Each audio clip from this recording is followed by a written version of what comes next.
Assalamu alaikum wa rahmatullahi ta'ala wa barakatuhu. Alhamdulillah, alhamdulillahi wahdah, wassalatu wassalamu ala man la nabiyya ba'dah.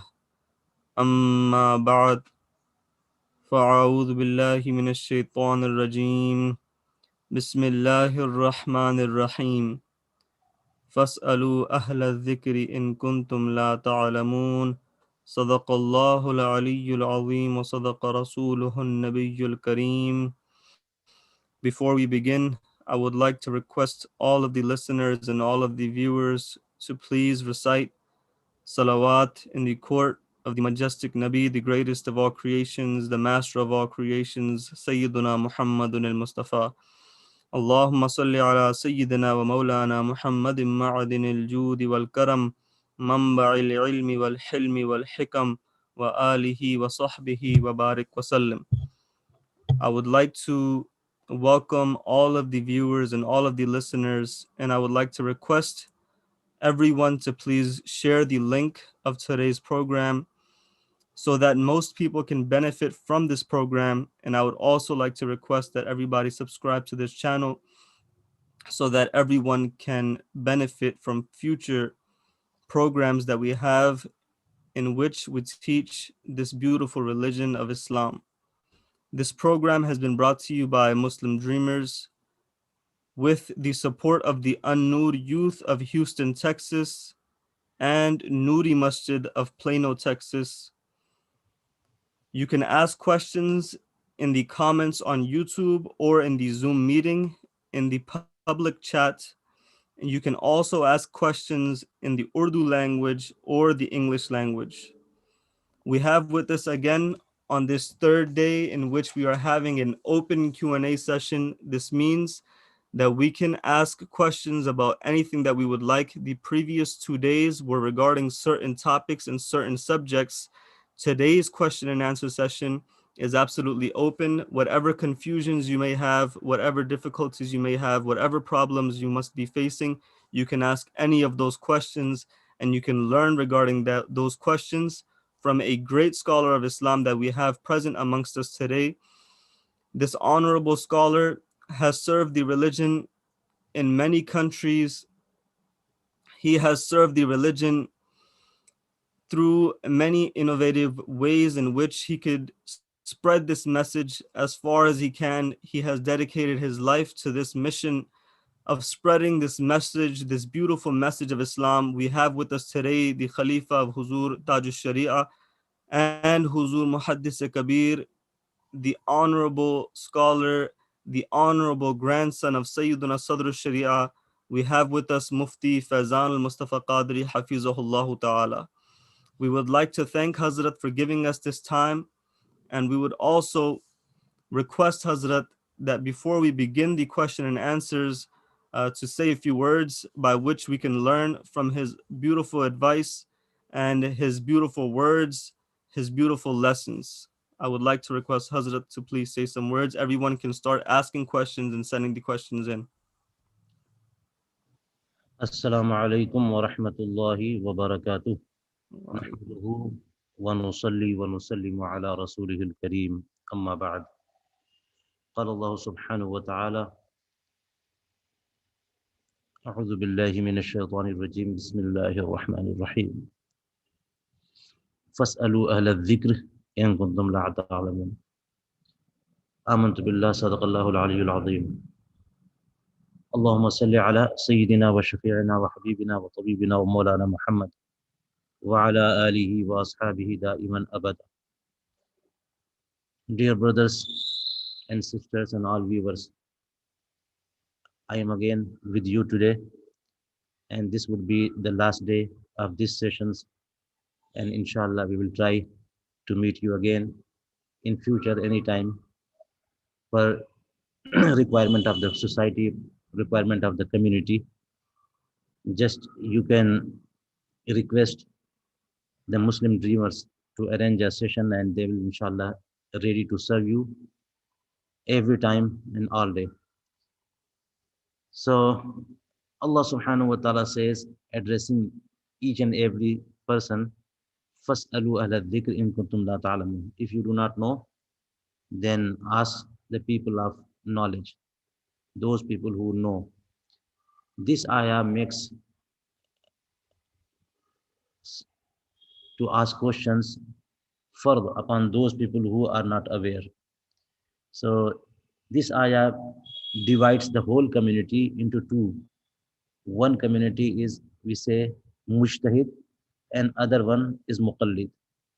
So all muqallidin, they have to ask and follow the mujtahideen. And mujtahideen have to find the ahkam and all rulings from Quran and Hadith. So uh, as our ulama and fuqaha and sahaba, they said, al-ilmu suwal wa jawab. Ilm, what is ilm? Ilm is suwal and jawab. Half of ilm is suwal and half of ilm is jawab. You know how Rasul Kareem alayhi salatu wasalam was teaching people. Most of the time, if you recite, if you study the books of ahadith, you would find a big number of ahadith are having question and answer format. Mostly Rasul Kareem alayhi salatu wasalam was asking people when he wanted to tell them something. So we're not telling them directly, but he was placing a question amongst people, and then when they were curious, and then he was telling them the answer. For example, in Bukhari, there is a hadith that Rasul Kareem alayhi salatu wasalam said, "Tell me a tree that is resembling the tree of Jannah." And then he gave this question to the whole community, the whole audience that were present in the court of Rasul Kareem alayhi salatu wasalam. And people were thinking, they started thinking and thinking, such that nobody could answer. Then Rasul Kareem alayhi salatu wasalam gave the answer, and he said, that is the hiya nakhla, that is the date tree. And there was Sayyidina Abdullah ibn Umar radiallahu ta'ala anhu. He was also present there, and he was, that time he was just something like 10 or 12, and means younger. So he said to his father, Sayyidina Umar Farooq radiallahu ta'ala anhu, that the time Rasul Kareem alayhi salatu wasalam gave this question to us, I started thinking, and my mind went to this answer, that this supposed to be the date tree, and but I was shy and could not give the answer. Then Sayyidina Umar Farooq radiallahu ta'ala anhu said that if you have given this answer, this would be better for me than so and so. So that means Hazrat Abdullah ibn Umar radiallahu ta'ala was also curious, and he was knowing the answer. And Hazrat Umar Farooq radiallahu anhu appreciated him. But you again, you will find so many hadiths based upon question and answer. Mostly Rasul Kareem alayhi salatu wasalam was saying, do you know this? Do you know this? Or should I not tell you something that is important? Ah, Ala ukhbirukum bi akbaril kabair, something like that. Should I not tell you something that is more beneficial for you here or for the day of judgment? So before he wanted to say something, whenever he wanted to say something, before telling them, he was placing a question upon them. And then when they were tired, and when they were saying, Allahu wa Rasuluhu a'lam, Allah and His Messenger sallallahu alaihi wasallam have more knowledge, then Rasul Kareem wasalam was benefiting them. This shows that the format of question and answer is much more beneficial than just directly khutbah, directly bayan, directly speech. So this is the thing that we are here to talk and to discuss and to ask and give jawab, answer. So one more thing that makes this session very beneficial, that the whole audience are involved. Not just one person is talking, and speaking, but everybody is involved, and this makes everybody active. So I am again here. If you want any, if you have any question, it is open.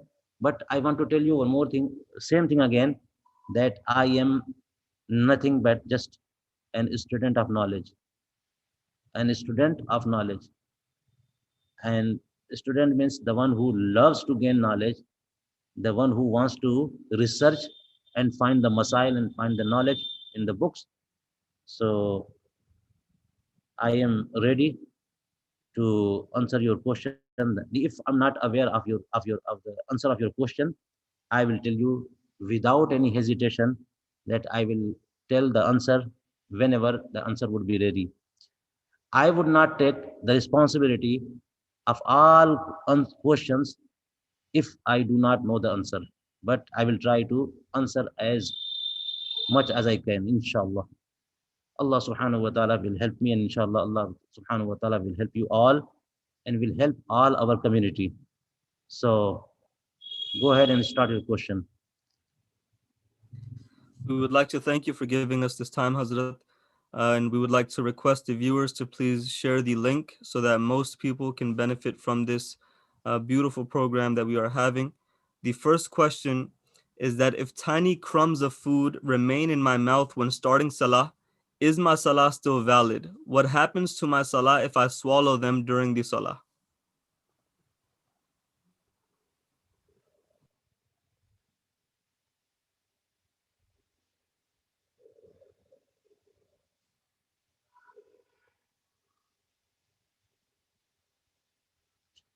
Bismillahir Rahmanir Rahim. Basically, salah is salat to be involved worshipping Allah subhanahu wa ta'ala, praying Allah subhanahu wa ta'ala. So nothing supposed to be involved with the prayer, like eating, drinking, talking. If someone involves himself in these acts like talking or eating, drinking, then his salah becomes invalid. So if someone started his salah while having something small, tiny crumbs of food remaining in the mouth, then just this much would not invalidate his salah. But before this, a person who wants to pray, wants to offer salah, he's supposed to do the kulli, the madmada, gargling, and clean his mouth. That's what Rasul Kareem والسلام, was doing. So there is a famous hadith that Rasul Kareem والسلام, drank the milk. A bowl of milk was presented to Rasul Kareem والسلام, and he drank. And after he was done, he wanted to pray, so he asked for water, and then he gargled. He rinsed his mouth, he cleaned his mouth, and then he started his salah.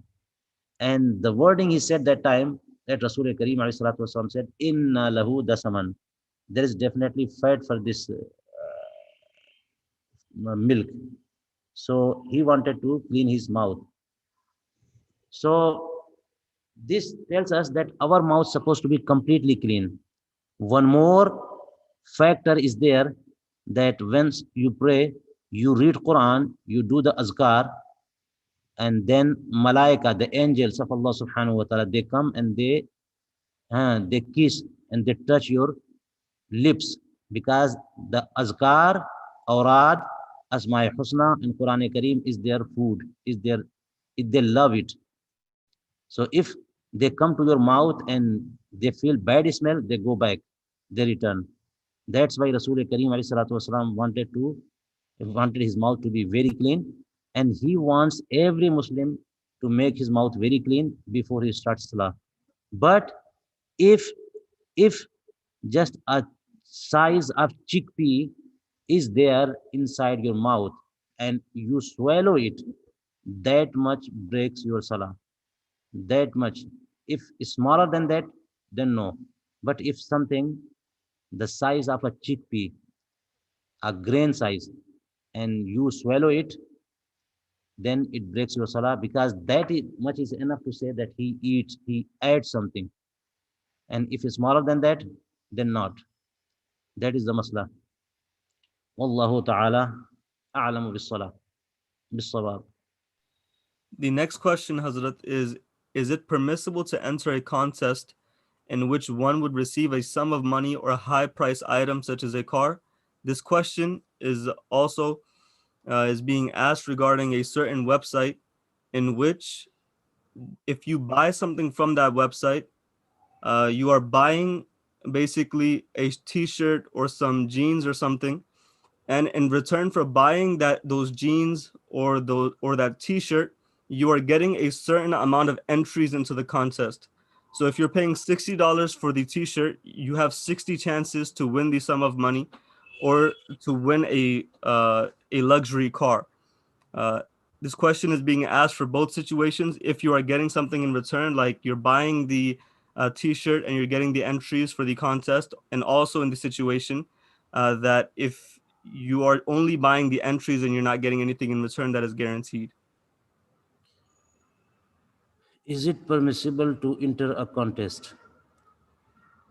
Doing entering a contest by spending something, that makes it a gambling, jua, qimar, and jua gambling is haram. No way that it could be allowed, because that is actually wastage of the money, and wastage of the money is not allowed. Yes, of course, those people who are involved in the gambling, someone, just one person, and some of them are getting higher amount of the money, but all others are losing the money. So that is the main principle of Islam that was given to us from Rasul Kareem alayhi salatu wasalam, that whatever you are spending your money, make sure that what you are getting should not be any confusion, and should not be any qimar or gambling in that. So to enter in such a contest, that the people of contest might give you some a sum of money or a car or a mobile or whatever. If it is just a gift, award, and you don't have to pay anything, then it is okay. And if you have to pay anything in entering the contest, then this makes the thing qimar and gambling. So any money or any particle, any stuff is involved from both sides, that makes it gambling. It is not allowed. So same thing supposed to be understood from the second question, that if you buy a t-shirt, then you can enter the contest. Then see the price of the t-shirt. Like if the t-shirt value in the market is just $5, and they are charging you $5, then just think about the and target the t-shirt only, and for free they give you entry the contest, then it could be okay. But if the value of the t-shirt is just $5 and they are charging you $10, that means they are asking $5 as a fee to enter the contest. That will make it a gambling, and that makes it haram. It is not allowed. Allahu a'lamu bis-sawab.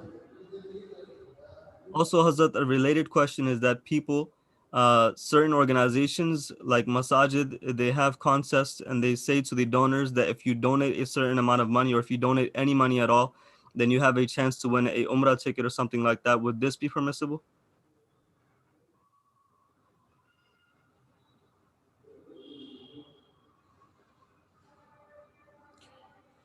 Hmm. Anytime they do this, I would suggest they're supposed to make it very clear that the Umrah ticket or whatever they are offering, that is actually just an i'zaz, an honor, not as a resulting on contest. Because whenever they do the contest, that makes gambling. So if they say, if you give this much money, or just they offer that all those people who are giving the donation, and they do the lot draw, and then this is how they give the Umrah ticket, that will also make it haram. So they're supposed to make it very clear that this is just a fundraising gathering, nothing else, but we will offer some gifts. And then after that, without announcing, if they give it, then it would be halal. Otherwise, it would be mushabeh to haram. They're supposed to be avoiding this. Wallahu ta'ala alam bisawab. The next question is, in a non Muslim country, can a Muslim salesman working under a company construct a deal with another Muslim that involves interest?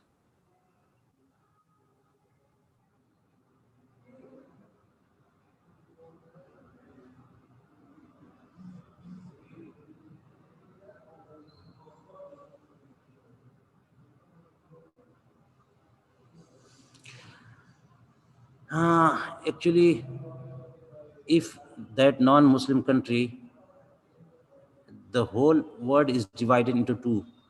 One is Darul Islam and other one is Darul Harb. So anything that is not Darul Islam is Darul Harb. So not every non-Muslim country is Darul Harb. Like India, you can say ruled by non-Muslims, but it is not Darul Harb, it is Darul Islam. So, but most countries of the West are non-Muslim countries and they are not Darul Islam. That means they are Darul Harb. In Darul Harb, all the dealings done by buyer and seller, no matter who they are, Muslim or non-Muslim, it is not riba. It is not riba. But the one who is paying more interest, the one who is paying extra money, it is not halal to pay. So, under a non-Muslim company or any company, if a Muslim makes this type of deal with another Muslim with some interest involved, this would be allowed or not, that is other question. But whatever they do, that would not be riba, that would not be sood. But does not mean everything that is not riba is allowed, because any time interest involved, and if it is not needed, like the deal they are making, if it is not needed, they don't have to make that deal, then the one who is paying the interest, it is not allowed for him to pay, because that would be wasting of the money. And the one who is receiving, if he is receiving from a non-Muslim per his like consent, not involve any lie, any false statement, then it would be allowed to receive that much interest. Otherwise, no. So ideally, you're supposed to keep in mind in Darul Harb, no transaction, no deal, no buying and selling involved with the interest is sood and riba. Wallahu ta'ala a'lamu bis-sawab. The next question is it permissible to help non Muslims in their times of need? Yes. Uh, Commonly, usually you can say yes, you can use a non-Muslim in the times of need. But in the case if the non-Muslim is harbi, like he is either ready to harm a Muslim or he is not ready to harm a Muslim, but he is in a situation, because he is in situation, bad situation, that he is not having any ability to harm, but if he gains the ability, he would definitely harm. These both type of society are not allowed to be helped by any Muslim. That's what the ahadith and fuqaha said. If you help such a non-Muslim who is harbi, that you're supposed to pay kafara of whatever you paid to them to help. So Harabi people should not be given any sadaqah. If you talk about zakat not at all. But even sadaqah nafla cannot be given to any non-Muslim who is harbi. Wallahu ta'ala a'lamu bis-sawab. If I am praying salah and a child places a book with a person's photo in front of me during my salah, do I need to repeat that salah? Yes, salat in front of any picture, the picture of living thing is in front, that makes the namaz makruh tahrimi wajibul i'ada.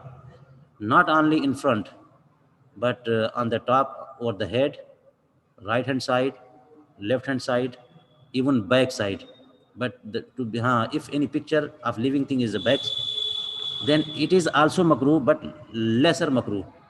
But front, left, right, over the head, that makes the namaz makruh tahrimi. And in such a situation, you're supposed to repeat your salah. So make sure no picture supposed to be in the area where you are praying, unless the size of picture is such a small, such a tiny, that if you look at it, you cannot find where is the eye, where is the nose, where is the lips, then it is okay. Otherwise, if you can see everything, then it is not allowed to pray, and the namaz will be wajibul i'ada. Wallahu ta'ala a'lamu bis-sawab. The next question is, if your parents are responsible for you, can they pay zakat on your behalf?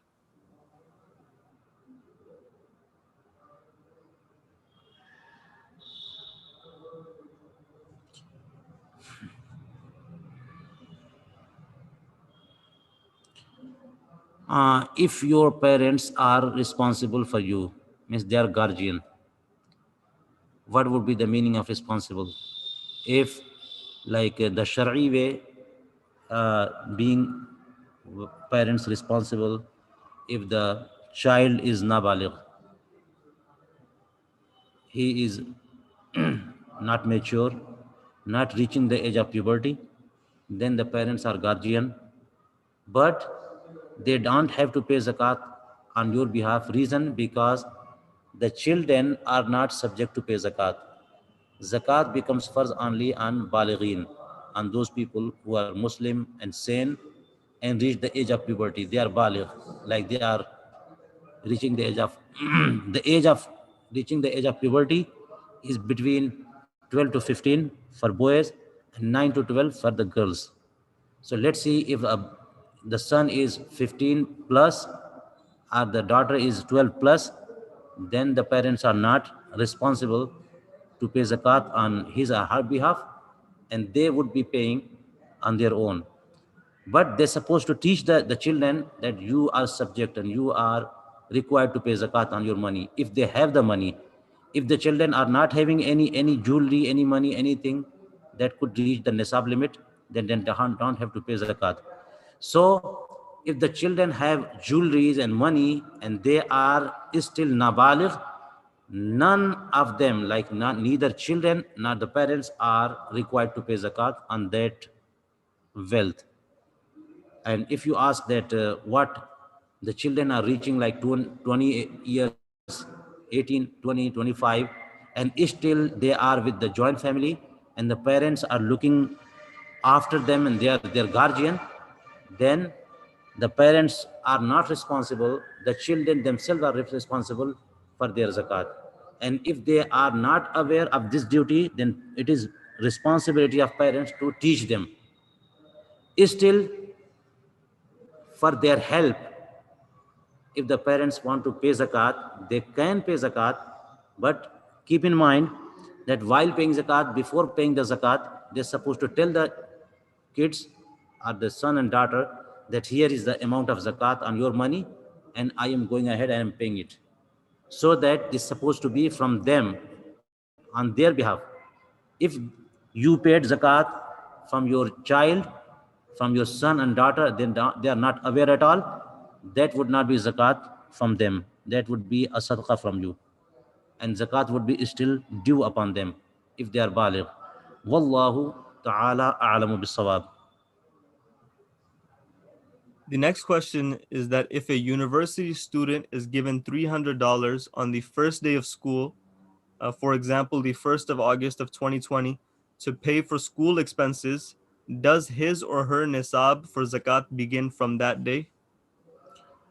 Uh, I want you guys to go ahead and find the value of 52.5 uh, tola of silver.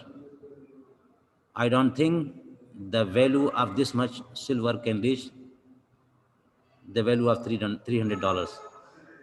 But if you can buy in $300 this much silver, then it would reach the nisab limit. Otherwise, no. So actually, the answer of this question is based upon the value of the silver on the day when the student received this much money. And also, that much money is supposed to be free from all expenses. Like if he received $300 and the same day he has to spend something like $100 for books or something for fees, then again his year would not start that time. Whatever money he collected, he received from anyone, and the whole amount of money is free from all expenses, nothing is due upon him, that he can say that this much is saving, my saving, and that reaches the nisab limit, definitely that would be the first day of his year and starting of his mali sal. But again, you're supposed to calculate to find what is the amount of nisab. Either it is 300 or 400 or 500. Once I calculated several months ago, and it was something between 300 to 500. So I don't know now that it is 300 or not. Wallahu ta'ala a'lam bisawab. The next question is, how does one attain taqwa?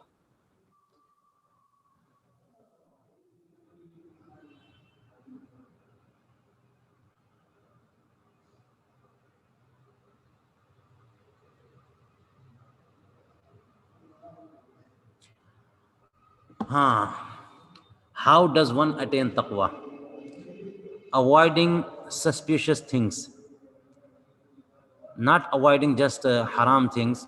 You have to avoid haram things, but to receive the taqwa, you have to avoid all those things that are suspicious, could be halal, could be haram, and limit yourself to only something that is perfect in being halal, and don't go anywhere that you might involve with something suspicious.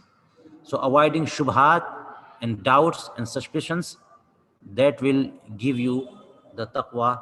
But everything that you get from Allah subhanahu wa ta'ala, you're supposed to be very sincere to get it, and be sincere in the court of Allah subhanahu wa ta'ala, in the court of Rasul Kareem alayhi salatu wasalam, and asked for it.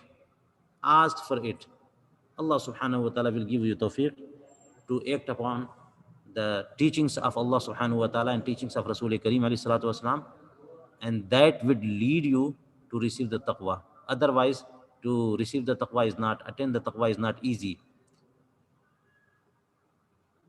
Wallahu ta'ala a'lamu bis-sawab. The next question is, what is the ruling in this scenario? My husband is following the Ahl Sunnah and my mother-in-law is Deobandi Wahhabi, and we all live in the same house. Who do I follow? This is a critical situation. To stay in a house, there is a Sunni and there is a Wahhabi, a Deobandi. No, this should not be a scenario. One supposed to be try to make his house very clean, not involving anyone who is Wahhabi, Deobandi, or non-Muslim. But the answer is very clear. If mother-in-law is Deobandi Wahhabi and the husband is Sunni, then you have to follow the Sunni, and you cannot follow Deobandi Wahhabi. But also, if a girl is married, then her husband is her guardian. She's supposed to follow the husband. Though the husband and mother, parent, father, mother, all of them are Sunnis, but the position of the husband is more than the parents for a girl. If the husband is not telling to do something that is actually disobeying the Sharia, disobeying Allah and His Messenger sallallahu alaihi wasallam, so ideally, a woman supposed to follow her husband, not others. But especially in this scenario, the husband is Sunni and the mother-in-law is Deobandi. No way to follow the Deobandi mother-in-law. No way. May Allah subhanahu wa ta'ala protect from these situations. Wallahu ta'ala alamu bis-sawab. The next question is wearing a jilbab or an abaya obligatory, or is it only hijab that we are obligated to wear? Uh, you can say that any format of clothing is wajib, obligatory. Just what is wajib upon the women is cover their body.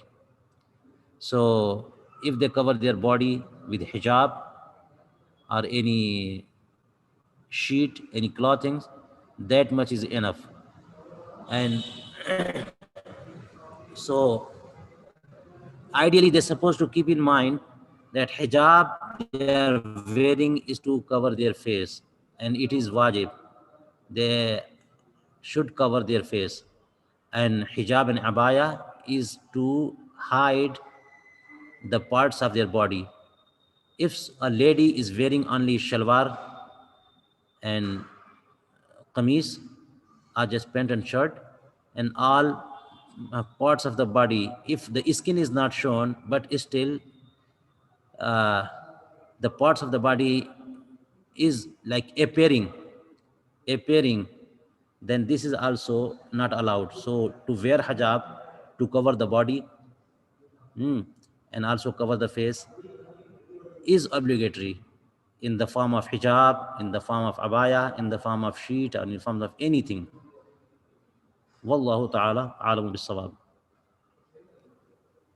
Please advise on how we can know that Ahlus Sunnah is the correct aqidah compared to the other 72.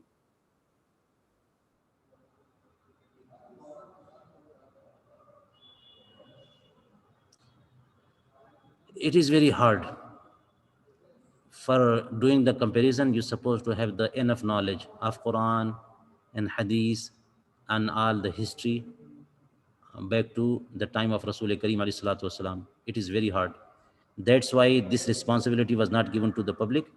And Allah subhanahu wa ta'ala said in Quran, Ya ayyuhalladhina amanu ittaqullah wa kunu ma'as sadiqin. He said, fear Allah subhanahu wa ta'ala and be with those who are truthful.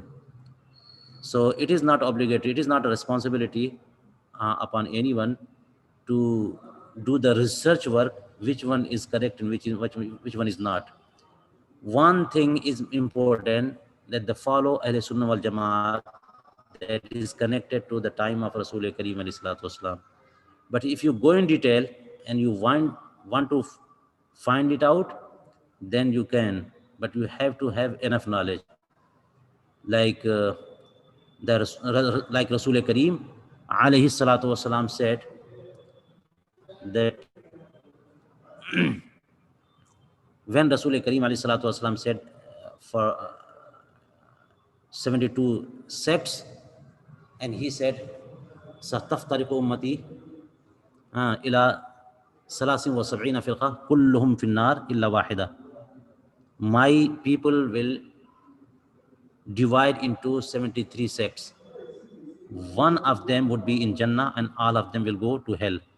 Then Sahaba asked, who are they? Means, who are those who will go into Jannah? Then Rasul Kareem alayhi salatu wasalam said, Ma ana alihi wa ashabi. Those who are on the way, on the path that I am on the path and my Sahaba are on the path. So all those people who follow the act of Rasul Kareem alayhi salatu wasalam, the way of Rasul Kareem alayhi salatu wasalam, and also the path of Sahaba Ikram, they are Ahl Sunnah wal Jama'ah. And all others are out of Ahl Sunnah wal Jama'ah. So if someone wants to find out, supposed to go ahead and find all actions and deeds of these people in their aqaid, in their a'mal. If you find something goes against it, then it would be out. Otherwise, no.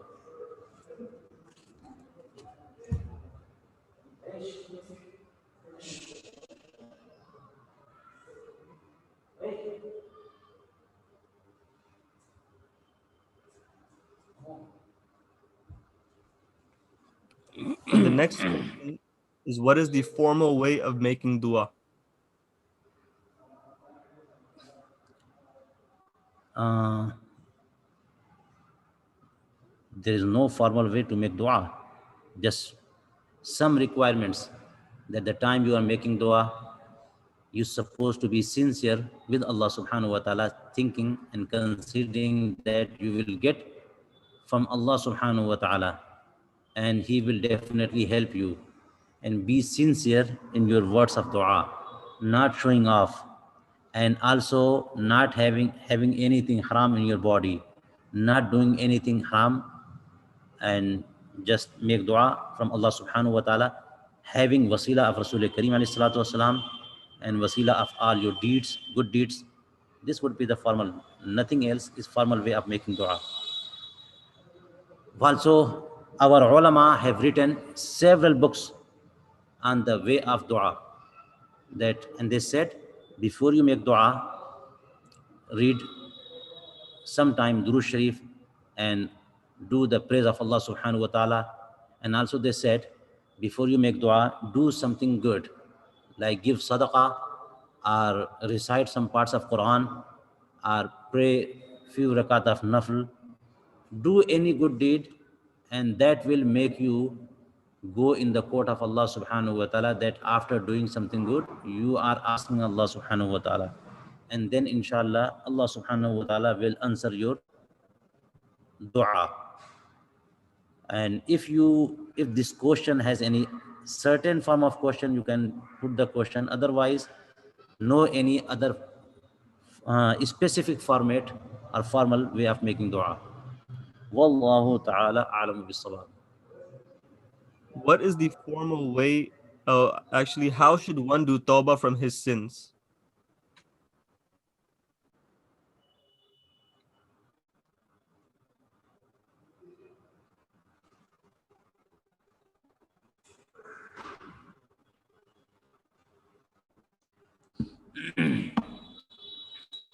How should one do tawbah from his sins?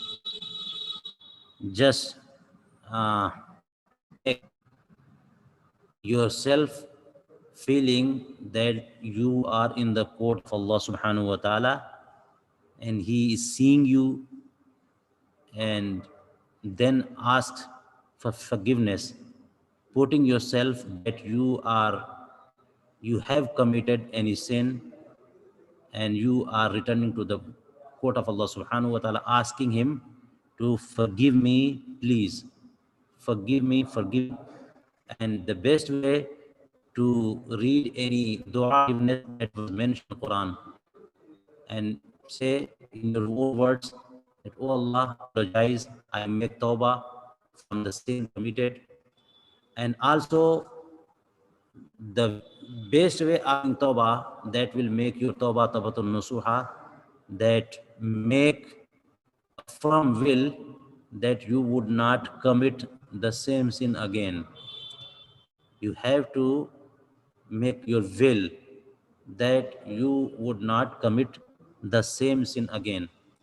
And also, if the sin that you have committed, if it caused any wastage, any destruction to any other person, any sister and brother, then you have, before making tawbah, you have to fulfill and you have to like recover whatever damage made by your sin, and then ask for forgiveness.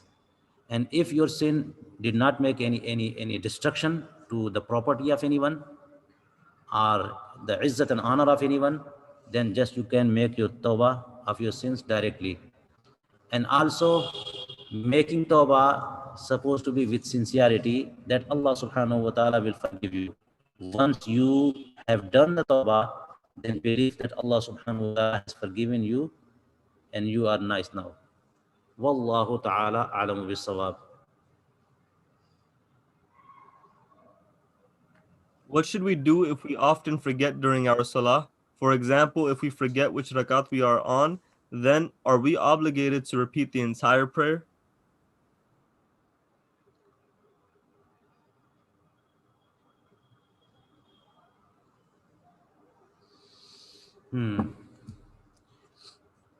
Here it was confirmed about the value of that much silver, because 52.5 tola silver actually, if you convert in the gram system, it would be 653 gram, and the value of 653 gram per today's market price, the whole amount reaches $573.94.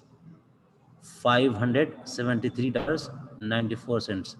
So if someone has this much money, $573.94 plus, then he would be Sahib Nisab. And if he has any amount below than that, then he is not Sahib Nisab.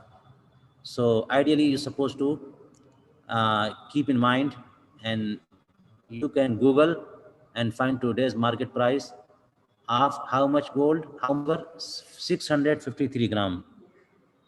Wallahu ta'ala alam bisawab. Okay, this question. Hmm.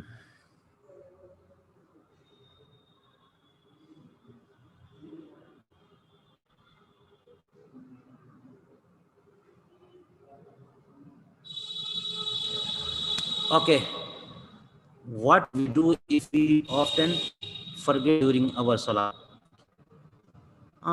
Someone is forgetting during salah, then there is several situations. On the top, if this happened the first time, so no matter whatever part of the salah, if it is farz or wajib, forgot, then you're supposed to repeat the whole salah. But if it happens again and again, then it will cause haraj.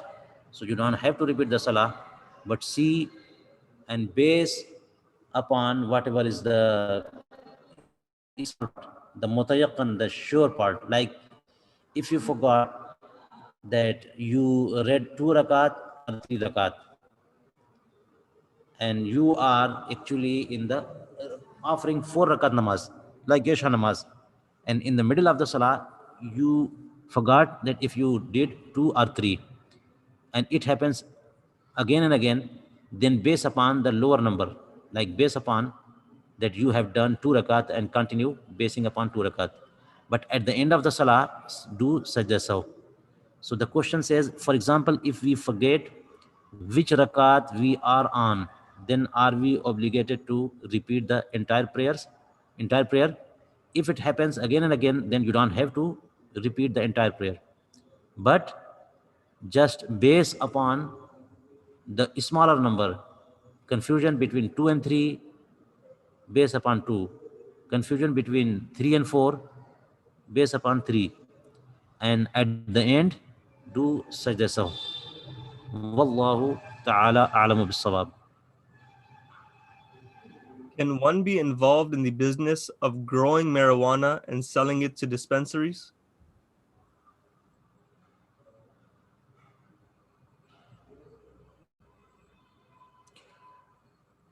Dispensaries, marijuana is something that is actually nasha, and it is not allowed to take it, because it might be dangerous for you, for your health, and can put you in the situation of intoxication, and that is haram. But same thing can be used in several medications, and that would be halal way if they put in a small amount, because only khamar and wine is haram. But other things, if they take on the big amount and that becomes intoxicating and a small amount not, then people are putting in the medicines, that is other way, that is not haram. So doing the business of marijuana, you can say it is halal, but depending upon if they are providing it to put it in medicines, that is other way. But if they grow it and provide to the shops that they can sell it directly to use it for intoxication, then it is not allowed, it would be haram. Wallahu ta'ala alam bisawab. Most jobs and schools don't consider Jumu'ah a valid excuse in the USA. Will the Muslim workers and students be considered sinful for missing Jumu'ah?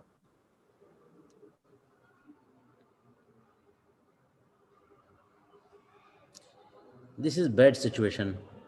The jobs and schools, they do not consider Juma. So the Muslim community supposed to try. It is their responsibility that the community in that area is supposed to go and talk to the school people and the office and show and tell them that the Juma prayer is obligation. A Muslim have to offer. They cannot miss the Juma. And I know the school office will consider. So then we can say that Muslim workers and students definitely would be considered sinful for missing Juma. They are not allowed to miss Juma. Though the basis is that the people or the boss or the school office, they are not considering the Juma as a valid excuse. They don't consider Juma as obligation upon Muslims. Still, there would not be like a green light for them that they can leave the Juma, they can miss the Juma. So they're supposed to be very responsible for this, and they're supposed to keep trying and trying. You can say during the trying period, you can get excuse, and by the way, by the chance, if they miss the Juma, they're supposed to offer Zuhr Salat anytime and anywhere they have the chance to offer Zuhr Salat. Wallahu ta'ala a'lamu bis-sawab. Is it permissible for masajid or Islamic centers to charge a fee in order for participants to enter an Islamic event? What about if the event is held in a restaurant or a banquet hall?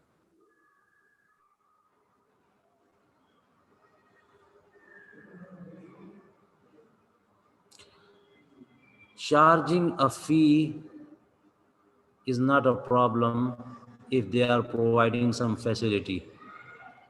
They're supposed to make clear they are charging for what.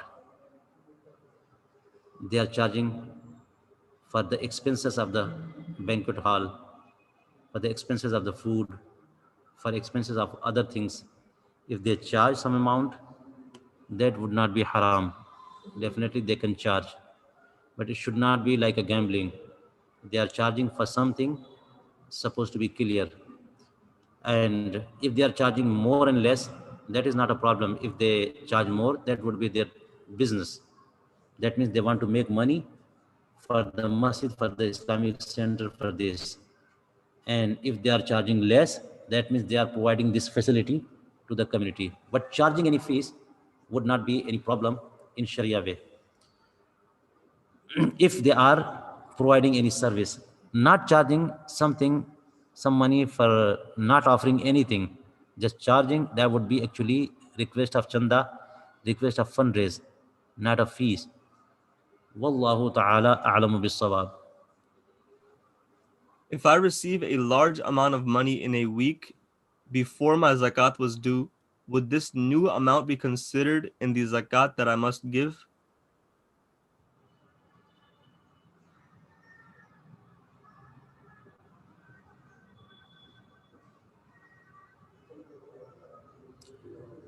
Yes, of course.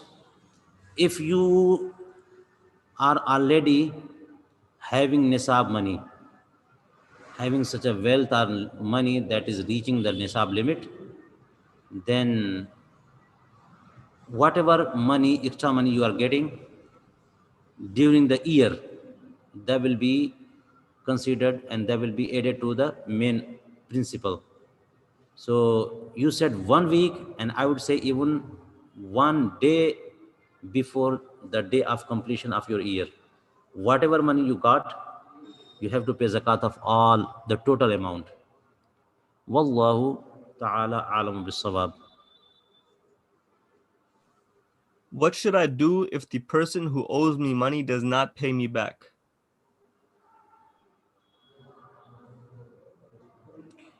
That would be loan, that would be debt, that would be dain.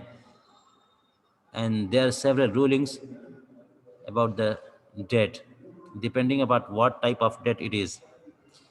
For example, if you give some money as a loan to someone and he is not paying that money back to you, so the zakat of the debt or your money not in your control, that is actually further upon you every year.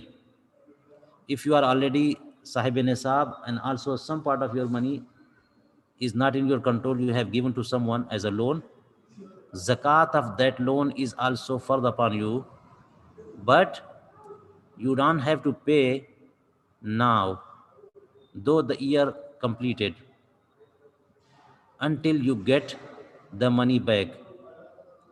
Until you get the money back, you don't have to pay. So you're supposed to, you can wait. If you pay the zakat of all the money that is yours and it is not in your control, it is with the debtor, then the person that has it. So if you pay the zakat of that money would be good and fine. But if you don't pay, you would not be a sinful, you would not be a sinner, and you can wait until you receive the amount. So let's see in the case, finally you did not get any amount. He didn't pay at all and he is dead, for example, he's gone and there is no way to get that money back, then zakat would be forgiven of that much money. Wallahu ta'ala a'lam bis-sawab. The next question is, what is the best way to calculate the qadha prayers and how should one make up those qadha prayers? You're supposed to be very make sure and be sure at the time of calculating, like see how old are you, and if you are a man, then just decrease 12 years of your age, and if you are a woman, then decrease, do minus 9 years of your age of the childhood, and all the remaining years of your age till now, calculate the days. And it would not be hard upon you to calculate the date, how many dates are there during the whole time. And then think about how many prayers that you are habitual to pray every day. Like some people are praying only Juma, some people are praying like Zuhar, Asr, and Maghrib. They are missing Fajr prayer, they are missing Isha prayer. So you would be aware of it that you are missing only Fajr prayer. Are you missing Fajr and Isha both? Or you are offering only Maghrib and Asr? Or you are not offering any Salat? You are completely on wrong path. So anyway, it would be easy to calculate. If you know that hardly you prayed, then calculate all namaz, 5 namaz plus one witr, and calculate the days and multiply that much, and start praying that much, and keep praying, keep doing qaza, making it up until you are almost having zanne ghalib. You are almost sure that all of them are recovered and made up. Wallahu ta'ala a'lam bis-sawab.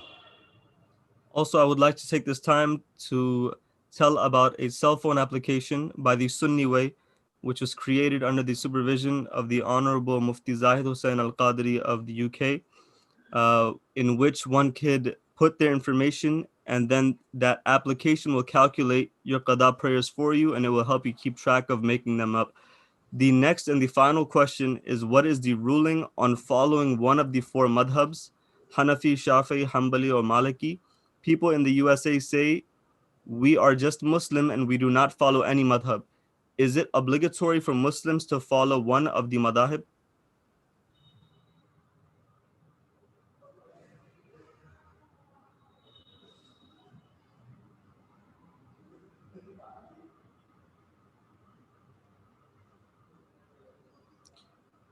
Yes, of course, it is wajib.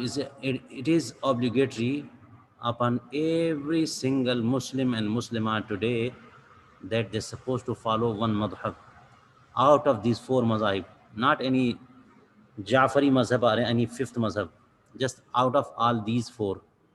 Hanafi, Shafi'i, Hanbali, Maliki. One Muslim has to follow one of these. Anyone who is out of all these four, he would not be Sunni, he would not be on right path, he would be on wrong path. Definitely. This was described by our fuqaha many, many years ago.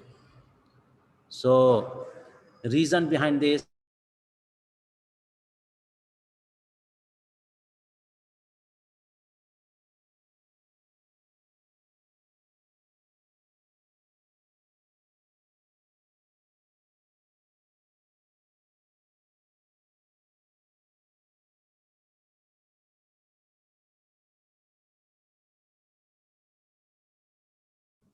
I believe Hazrat is having some technical there difficulties.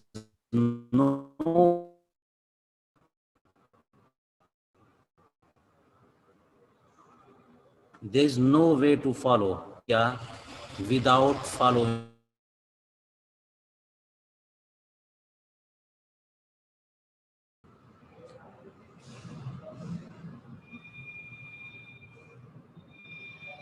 Oh, again. So this is very wrong to say that we are just Muslim, we do not follow mazahib. How come? You can be a true Muslim not following any mazhab. Even just the Sahaba are those who say that we follow only Rasul Kareem alayhi salatu wasalam, we do not follow anyone. But just after Rasul Kareem alayhi salatu wasalam passed away, and there were some Sahaba, senior Sahaba and junior Sahaba, then even the junior Sahaba for following the senior Sahaba. They don't say that we don't follow anyone, we just follow Rasul Kareem alayhi salatu wasalam. But that time when there was so many hadiths present and they were aware to follow Rasul Kareem alayhi salatu wasalam, they were able to follow Rasul Kareem alayhi salatu wasalam because they were having so many Sahaba aware of the hadith. But after the days of Sahaba, after the days of Tabi'in, how any single person can say that we can follow Rasul Kareem alayhi salatu wasalam without following anyone? They have a big chain. Many centuries passed away, passed between you and Rasul Kareem alayhi salatu wasalam. So how you can follow Rasul Kareem alayhi salatu wasalam directly? So this is the way to follow Sharia, the follow Islam. You have to follow one of the four mazahib. If someone goes out of the four mazahib, he is dal, mudil, gumrah. May Allah subhanahu wa ta'ala protect from us from this thing.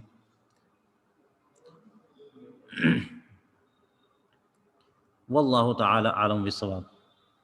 I would like to thank Hazrat for his time and for educating us in all of these questions that we had.